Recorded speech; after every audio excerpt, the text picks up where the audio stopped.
fans, welcome back to Everything Naija Football, where we talk about the latest happenings right here in Ekiti State. Also in Nigeria, we talk more of African football. Lots of things going on right here in the world of sports, and we intend to tell you the latest right here in very fine details. We understand that a friendly match has been announced by the NFF for the Super Eagles of Nigeria as they set to face Saudi Arabia on the 16th of October and 2023.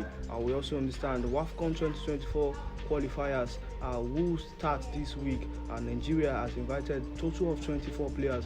9 local-based players makes the cut. Also, 4 players are getting the nod for the very first time. Well, we leave the shores of Nigeria. We talk continental football, where we understand CAF Champions League and CAF Confederations Cup continued. As we understand, Bendel Insurance as well as Rivers United were in actions. 2-2 ended at the Samuel Ogbemudia Stadium. We'll tell you more about that in the course of this show, while Rivers United played 0-0 with their counterparts all the way from Burkina Faso. In NNL, we understand Mighty Jets are set to resume back after the ban has been lifted. Also, Nigerian Women's Football League has actually had a proper date. Will we see the Women's League getting back in due time? Also, we talk about more about Nigerian players in diaspora, how they actually fared in last weekend in their last games. A couple of players like Moses Simon, Paul Onuachu were on the score sheet, as well as Ademola Lookman. We'll tell you more about that in the course of this show.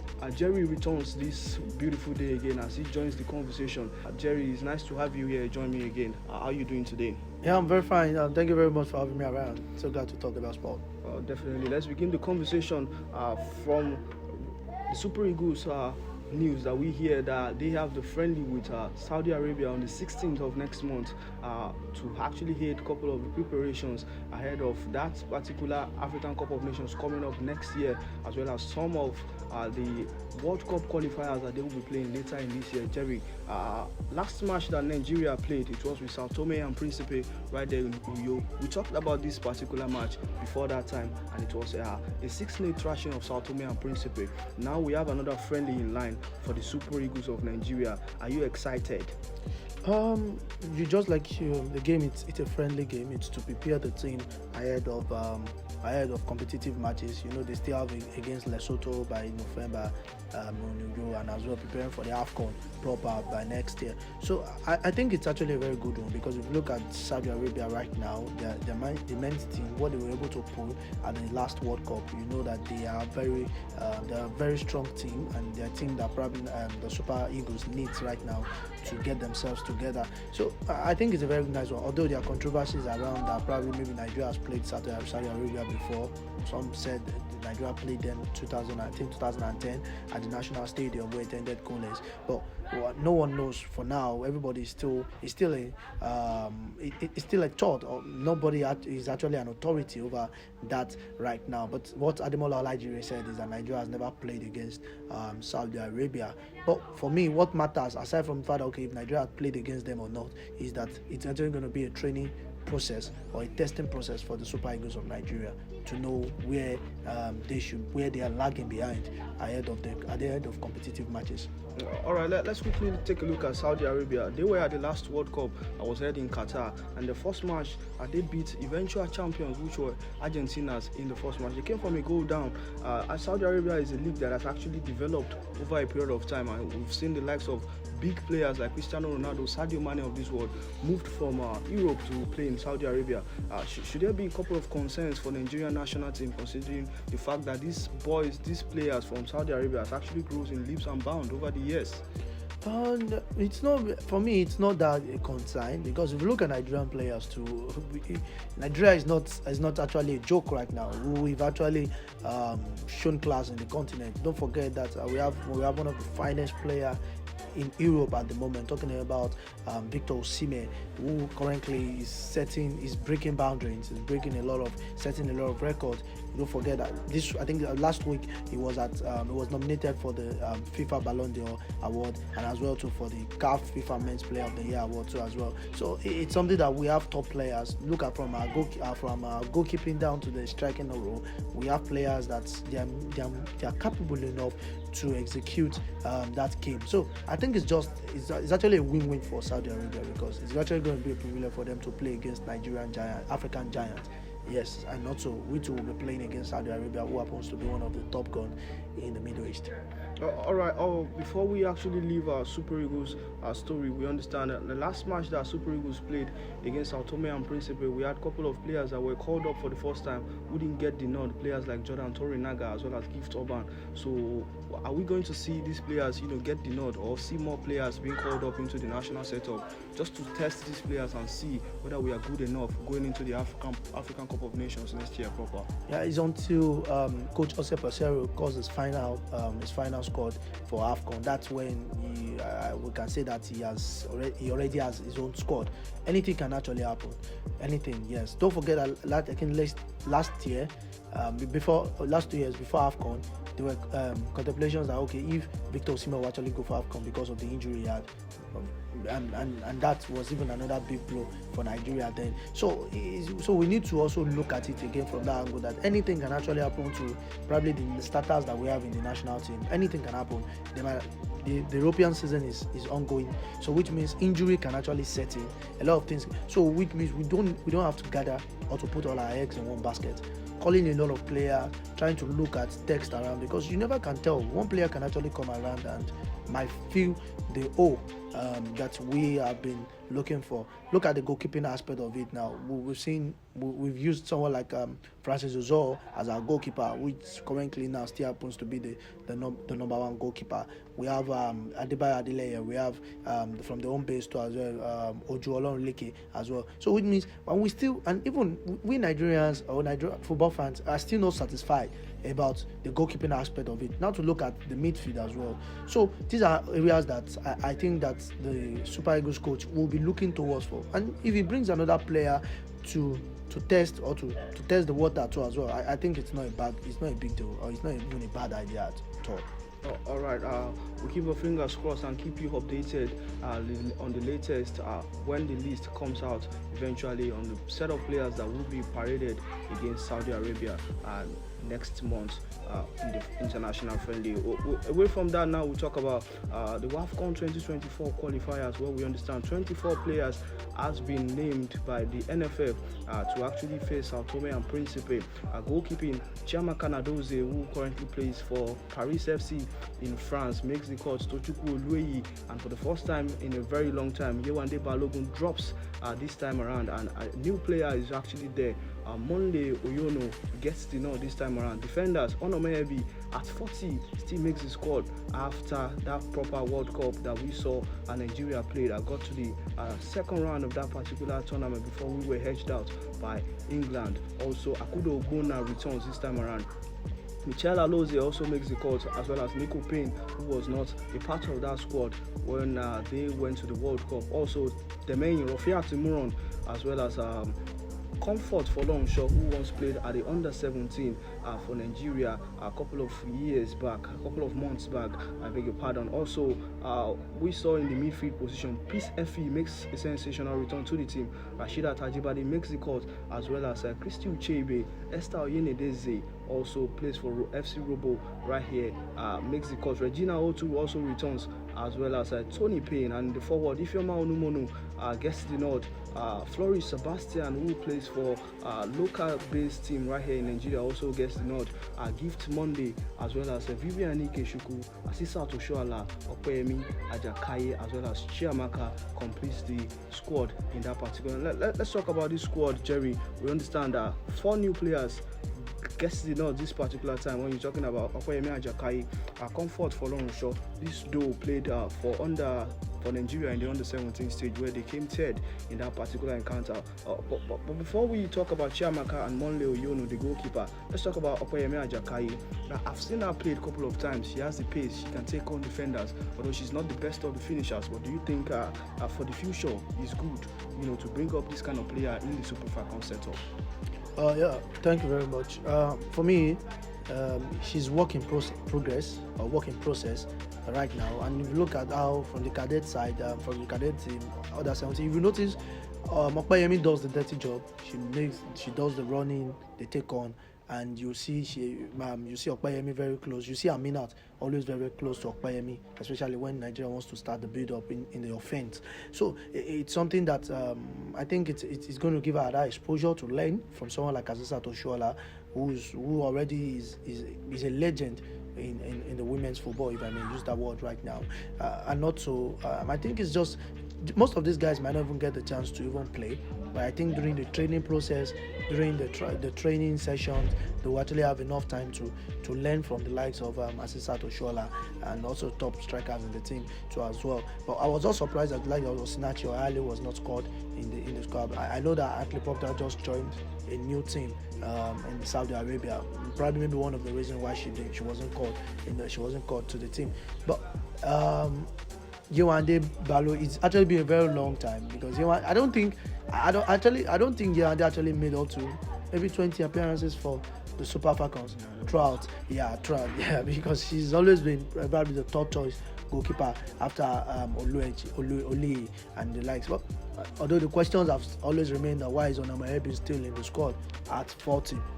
Nobody knows. The coach must have seen a particular reason why Onamaebi is still in the squad. If you notice, even in the World Cup, she had little time. I think she only featured maybe twice in the World Cup. So it's something that the coach had reasons for that.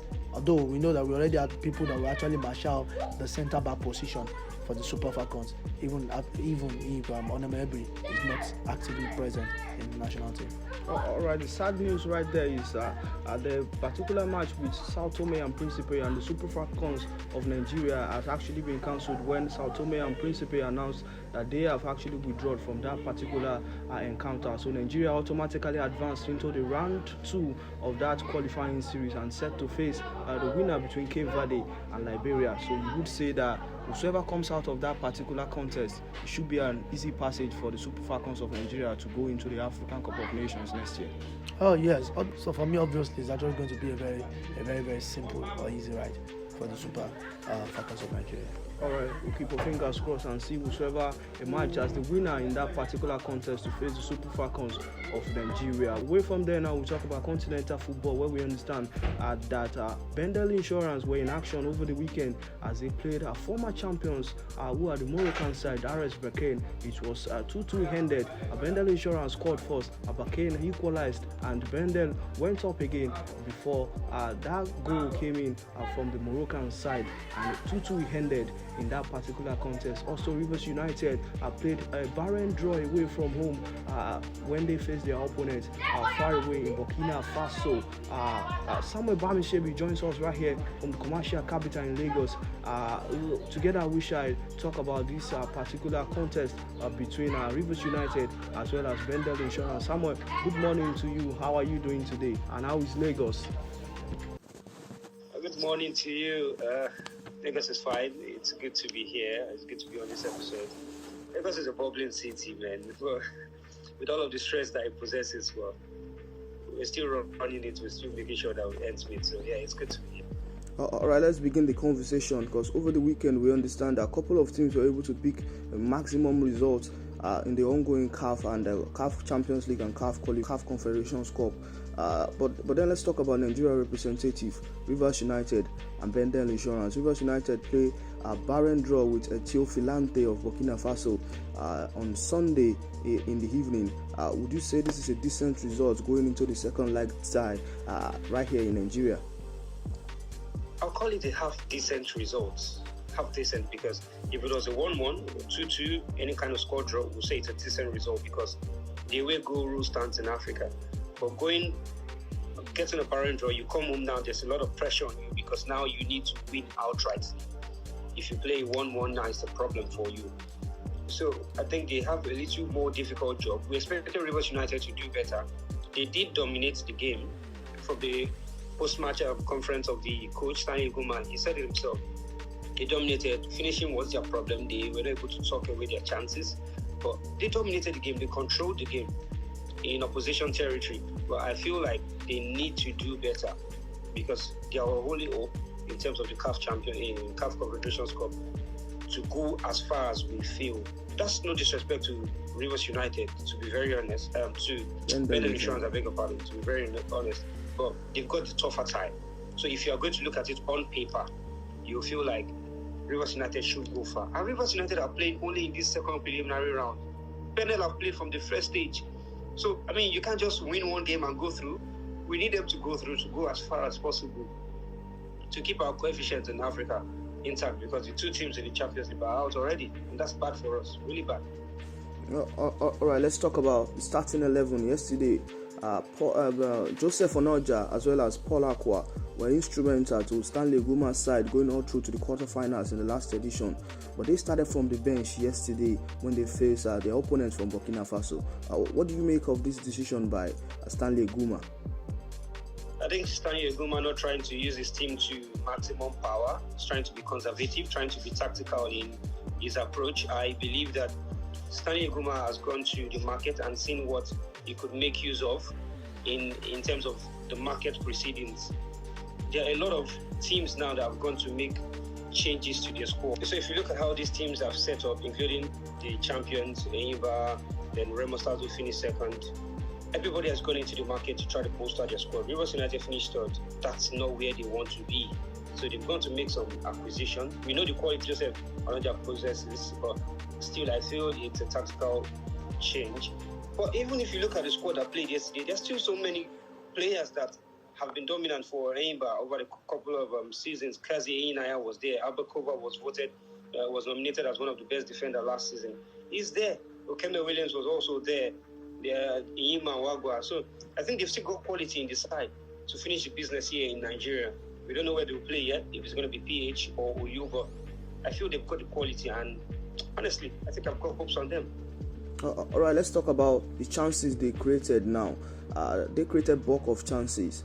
When they get to the final third, they didn't really, did the right thing to get the goal or put the ball into the back of the net. What would you say was the missing piece in that particular team yesterday that made them struggle to get goals?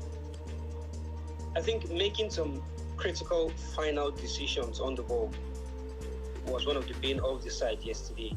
Yes, they created chances, but there were periods where they needed to make simpler decisions such as just passing the ball to the left and giving a man on the free side, not shooting at a particular period. I think the attackers need to be very, very conscious of their surrounding, conscious of who is close to them, and making those final decisions. Those are things that make big players big players. It's not just about being able to run or being able to dribble. Being able to make decisions, right decisions when it matters the most is one of the most important things, and I think that is what cost them to miss so many chances yesterday. Going into the next game, I feel they need to go back and do their homework, go and prepare really for chances in the final third. How can you talk them away? Create scenarios in training ground. I'm not a coach, but at least the level we play football, so that just go create scenarios in terms of attacking, do some attacking training, and I think they should be able to get them back in the net when they come back here. All right, this question is for you personally. If you were to be Stanley Guma, what would you do differently in the return leg in Nigeria? I think first of all, I'll bring in Onoja. I'll try to play with Onoja as the creative mind of that team, first off. And I think just psych up your attackers. Give them that psychological talking to. Let them know that you've got this thing in the bag. This team that you're playing with, they will hurt you if they get the chance to. So you need to hurt them as well. Creating chances showed that they were doing everything right from the midfield. Not conceding also showed that they were doing everything right in the defense. So the problem is just in that attacking third. The top three who played in the attack, Enyimba spearheading the attack, needs to be, and that's the problem I have with Enyimba. Enyimba is not prolific anymore. He's not a player that will give you 15 goals every season now. But he turns up certain periods when you need him. And I think that's what they're going to need. They're also going to need the overload from Albert Kova on the flanks, as well as the other man on the other side, because they need to make use of the spaces. There were spaces on the right and left-hand side of the Filante defense. So if I'm going to be Stanley Guma, I'm going to make use of the flanks and Joseph Onoja to just create different scenarios of opportunities, and just hope that the training that I do for the strikers will work out well. Okay, are you saying you stay put with the defensive lineup? You talked about Kazi Yinaya, also Ampia playing from the left hand, and a little bit of centre pairing, a different one that we used to see last season. It was a matter of Lawrence, Antonio Yagbu, as well as this man, Cameroonian international, Ndasi, who has left Rivers United now. So for you think the defense lineup is okay enough for you going into the next match and getting maximum result?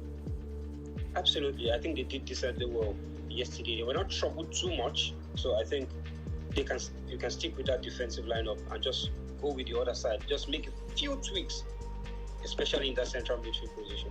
All right, lastly, before we go to Bendel Insurance now, after that match, Stanley Guma made a statement. He said lack of competitive games, did affected them. Do you share the same sentiment, or you have a different view? I think naturally he is right, because they are not competitive at the moment. They've played a few games in pre-season to prepare themselves for the season that we hoped was going to start a few weeks ago, and weeks before that as well. They had a couple of postponements. I think it has hampered our teams on the continent, because all of them that have played so far, they've played on the continent without competitive games. It's just pre-season here and here, and really pre-season is different from real competition. So I think he has a bit of correct rightness in what he said. All right, let's talk about Bendel Insurance now. They played former champions RS Berkane, and it was at the Stadia right there, Samuel Gbemuda Stadium. They played 2-2. They were up twice, and then the former champions came back twice. What do you make of that result, and as well as Bendel Insurance performance? How would you assess their performance generally? First off, I think we need to commend Bendel Insurance. They've really tried this season. They've punched above their weights, despite the fact that the season is not on. They came from the second division 2 seasons ago. They played in the MPFL last season, got into the top 6, and then now they won the Federations Cup, and so they're representing us on the continent. I think applause should go to them, as well as their manager, the coach, Odiji, and what he has done. Yesterday, what we saw was a different Bendel Insurance side. I mean, over the weekend, but what we saw was a different Bendel Insurance side. They pride themselves in knowing how to not concede. That's something Bendel Insurance do at home. They try not to concede. But to see them concede 2 from a winning position is quite disappointing. The defense line of Tanimu in that center position always seems to have something working for them. They have a bit of a connection. They are always tightly knit as a unit, so it's difficult to break them down, even in the league. But how the champions were able to come back? Well, champions are champions. Really, they won the Confederations Cup, I think 2 times now in the last 3 years or so. The last time they came to Nigeria actually was a defeat when they played against Kwara United. They lost 3-1. But nonetheless, I think going forward, now they have a difficult task. We said that in the first round as well, when they played against, what's the other side now? They played a draw here, and they actually went there and played the same draw 1-1 as well, and won on penalties. Yeah. We didn't give them too much of a chance. A lot of people did not give them a lot of a chance. So maybe only fans expected them to go through. Now again, they are in this kind of situation. It's difficult, it's tough, it's a much tougher team. We can only hope that they can work on their errors. All right, you talked about the last time RS Berkane came to Nigeria and lost to Kwara United. I can still remember vividly. It was 3-1, and going away back to Morocco, it was a one-way traffic. Should we be concerned for Bendel Insurance now going back to Morocco for the return leg? And that's the problem. That's exactly where I was going to, because these sides, top North African sides, know how to get the job done at home. By their coefficient, they most times go away to play the first leg. So when they get whatever result they get away, coming back, they know what they have to do. Pictures came out after the game with Bendel Insurance, the dressing room pictures. They were celebrating that they got 2-2. Because they know that's a huge result. They know that the job is really little at home. They can come back home and play 0-0. Sure. In Morocco, they can play 0-0. And that's all they need, because they will go through. When they lost 3-1 here to Kwara United, Nigerian sides Nigerian teams were the ones celebrating. And then we felt the job was easier. I mean, just don't lose 2-0, 1-0. We couldn't even score any. It was really bad. And the crowd that we expected when Benin Insurance played Aso Clef is not what they are going to see when the player is back in. Definitely. This a proper North African side. They are toxic. They've got all of the elements of football going for them. The crowd is going to be very hostile. The stadium is going to be very, very hostile generally. The environment can put some of them off, some of them who have not played on that stage before. So I'm worried, I'm scared for them because they're not just going to be playing against the players, they're going to be playing against every other team in the stadium. They make use of noise, whistles, they make use of laser beams shining into the players' eyes. It's difficult, but I just hold a little bit of hope at least for Benin Insurance as a Nigerian. All right. Also, let's talk about this man that actually sent lots of tongues wagging last season. Talking about Imade, the striker. He was on the score sheet yesterday, over the weekend again for Bendel Insurance. This guy keeps getting better, day by day. What do you make of his performance yesterday? And do you think he will be a thorn in the flesh of the defense line when they actually go to Morocco for the second leg? Imade, Black Bullets. Funny how I played against Imade sometime in 2019, wasn't it? With the higher institution of football when I was still in the university. He was in the University of Benin then, and we traveled for an away game from Unilab. So yeah, he scored in that game. So he has always been known as a goal scorer. He's a top player, and I'm really proud of his progression. He took the MPFL by storm as well in the first half of the season, even though his goal dried out in the second half. He scored about 8 goals first in the first half of the season. But he has started again. He's picked up his form again. He started scoring goals. And now in important games, he's scoring goals on the continent. That's really big. And he turned up for them over the weekend. And I'm really hoping that, because the coach himself is going to have his eyes on him. He's the one man that they're expecting to get the goals for them. If they're going to get any goal, the first person they are looking forward to is Imade Osareko. So I hope he can keep his scoring boot on. I hope that he can create the chances. Now Benin Insurance are going away. They are not going to be going away to try and play 0-0. They need to score. Yes. Which makes it difficult. So we need to see creative play. We need to see them creating chances for Imade and Sariki Ismail as well. Tamara Ezekiel has to come to the party in the middle of the park. They've got new players. Stanley Okorom is there. These are players who are seasoned in the MPFL. Tamara has played for some of the biggest sides, Shooting Stars, Kwara United, in Nigerian football. So I think these players need to come big. They need to come big for Benin Insurance if they're to get any result against the RS Bakane in the second leg.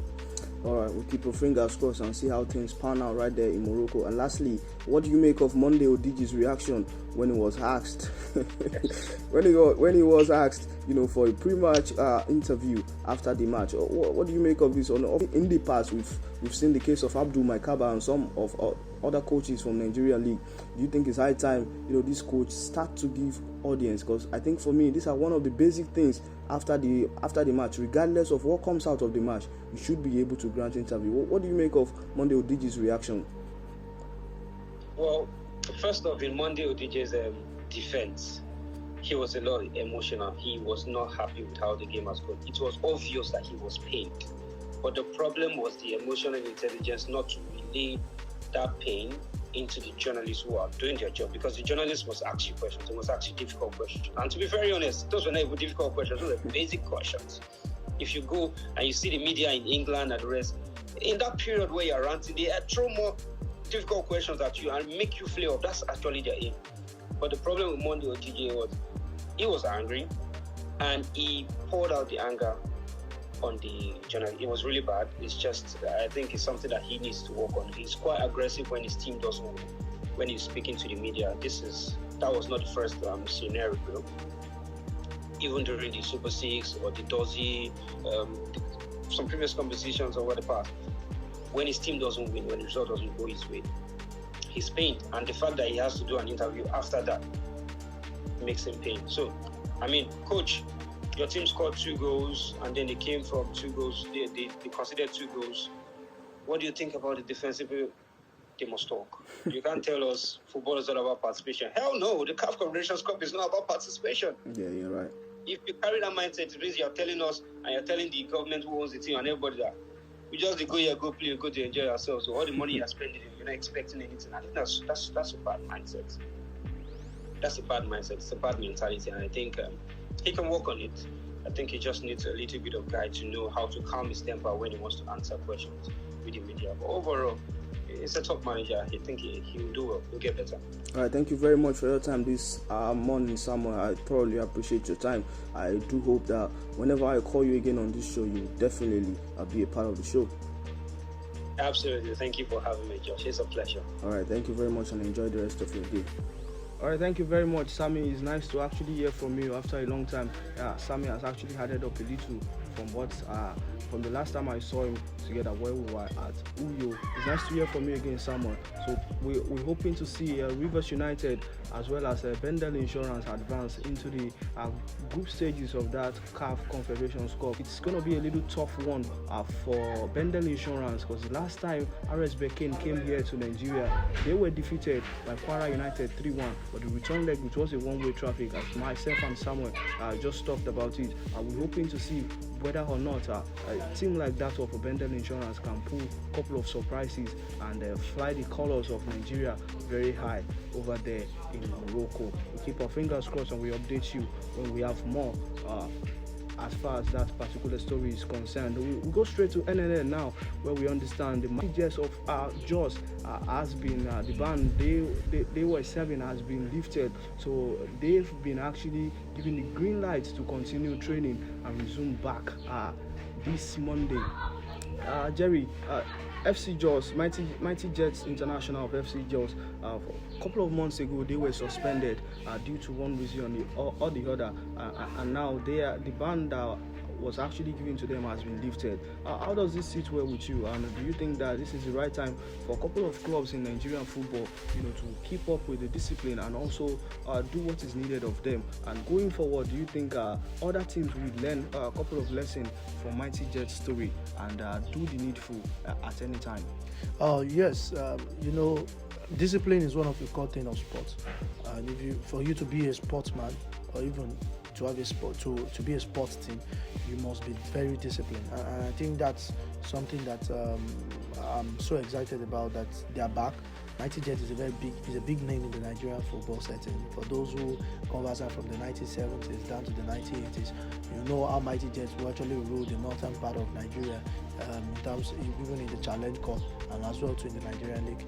But unfortunately, we don't have them in the top flight league, which means that they are actually struggling in the second division of the Nigerian League as well. But being back to the league, to the NNL, I think they've actually learned their lessons, and they're actually going to work on how to develop themselves to a better height. All right, definitely. Away from there now, we'll talk about the Nigerian Women Football League, the NWFL Premiership, as it has been given a season date. The story getting to me right now is that the league has been scheduled to resume back on the 15th of November 2023 as the kickoff date and also the last match day will be on the 17th of April. This was revealed at the Nigerian Women Football League organized press conference in Abuja. The conference, which had the boards of members of the Nigerian Women's Football League in attendance, also released the kickoff date for the Elite Leagues as well as the Super 6 and the Championship League, which we do call Super 6, to decide whoever goes home with that particular trophy. And according to the release, activities for the season in the NWFL season will hold between May 10th to May 26, 2024, while the second tier championship will get February 13th as kickoff date, with the Super 6 scheduled to hold from the 6th to 13th of June 2024. Jerry, let me come to you finally now. We have a date. The Nigerian Women Football League will start off in a matter of days. How does this sit well with you, and what do you make of this bold step that has been taken by the body as well as the management of the Nigerian Women Football League? Over time, the Aisha Falode led administration before getting to the new chairperson of the Nigerian Women's League. You notice that they've actually started a project since last season, and they've been seeing on how they can actually put the Nigerian women's football into a better scene, unlike what we used to have them before.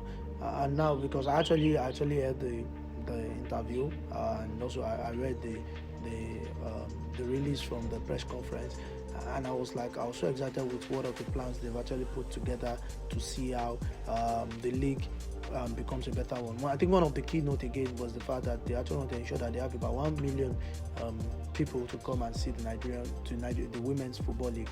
So that and even it was they were actually very hard on it that they want to make sure that every player, managers, you all make use of your social media platform to see how you can promote the Nigerian Women's League. And I think that's just the first thing. That's the first way to approach things. When it is your own, you need to make sure that you preach the gospel of what you do to the public before others come around to do it. So let's hope that they don't. There's no need. It's not being changed. The date is not changed from what we already have. Let's hope that they're not like the NPFL, where they are inconsistent. Like what we've seen, they've changed the dates 3 times. But I think let's still hope that in the next 1 month we'll be having another league football in the women's section. All right, quickly, let's leave there now and talk about a couple of players in the Nigerian Super Eagles setup that were in action for their various club side over the weekend. We understand that there were a couple of players who were involved in goal contributions. Some scored while some provided assists. Moses Simon scored a fantastic goal for Nantes as they defeated their opponent by a lone goal. Jerry, you've seen the goal. What do you make of that goal? A sublime goal, fantastic. I was expecting him to actually go for the goal just like that, but it was a superb one. What do you make of the goal?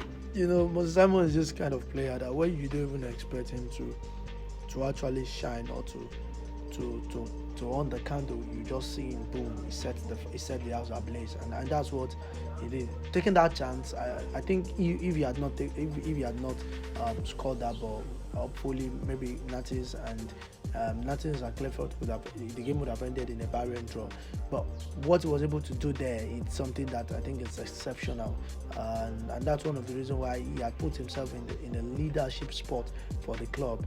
He has actually put his name, like trying to let people know that okay, in this club I actually make decisions, I actually make impact, and it's actually a very big one. I think the last weekend has been a very sweet one for Nigeria fans, football fans.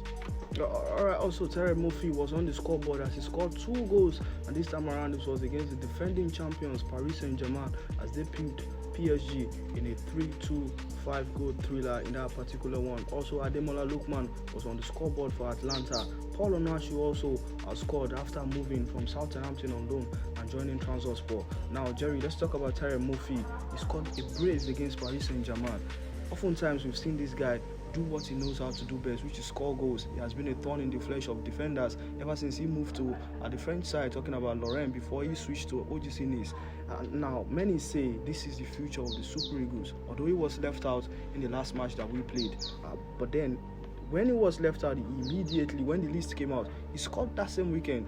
And this past weekend, he scored 2 against a top side like Paris Saint-Germain. What do you make of Terry Murphy's performance lately?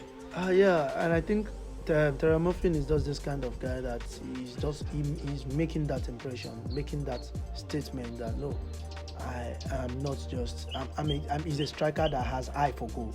And I think now Coach Jose Peseiro is having a very big headache, like an headache on who is actually going to call into the national team ahead of AFCON, because all our strikers are actually top notch. Onuachu is there, he was not called. Taiwo Awoniyi, top player. Victor Osimhen is there. Moses Simon is there already. You just have top players. Gift Orban too. Obviously, he's actually he's a big guy when it comes to scoring goals. He's a guy that you can actually trust in the big moments. So you have Boniface as well. He played against Bayern Munich, and you're able to see his performance in that team in Bayern Leverkusen. So I think we just have a lot of players, and these guys, it's as if it's just a Nigerian time, because in every weekend we only see one Nigerian or the other making the statement for Nigerian football fans.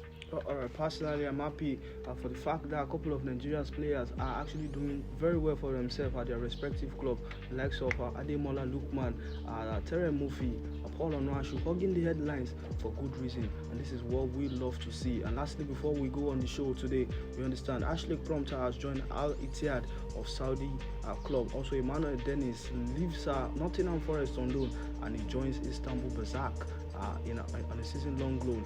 He made a debut for his club, his new club where he's currently playing on loan, and it was a win for his club. Do you think it's a good move for him? Emmanuel Dennis, he has been out of favour in Nottingham Forest in recent times, and now. Do you think this move will help him find himself back and keep banging in the goals? Maybe, probably, he could actually get a nod back in the national team, and we'll see him play for Nigeria again. Yeah, who knows? Because don't forget that he's not the only player that is actually moved to Turkey seeking for greener pasture. There was one point Dele Alli actually went to Turkey too for greener pasture. Unfortunately, it didn't turn out well for him. But we see someone like Paul Onacho, who has set the ground running already in the Turkish league. So we just need to hope and see if things work well. But I think Emmanuel needs to work on his attitude. I think that's one of the biggest problems he's facing right now.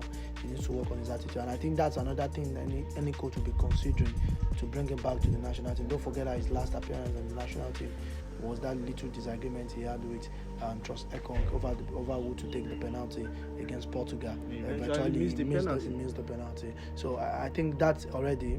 I think the internet never forgets, and there's no how he's going to be called, and he's not going to face any backlash. That look at this guy we have. And even I don't think there's anybody Emmanuel Dennis can actually bench in the Nigerian front line right now. It's not anything. It's not trying to talk down on him, but I just think it's a constructive criticism, because if you look at Nigerian top strikers right now that are actually playing for the national team, I don't think Emmanuel Dennis is fit enough to bench anybody. Even Awoni, who is the main striker for Nottingham Forest, is not starting for the Super Eagles. So who is Emmanuel Dennis? I think he just wants to go there for his own personal career. I don't think not to make him to the national team. All right. This is where we will definitely hit the brakes for this week. Do also subscribe to our YouTube channel so that you get to see a notification anytime we drop the video. I thank you very much, Jerry, for stopping by. It's a pleasure to expand this conversation with you. I do hope I see you again next time. Sure, it's a pleasure. Thank you so much.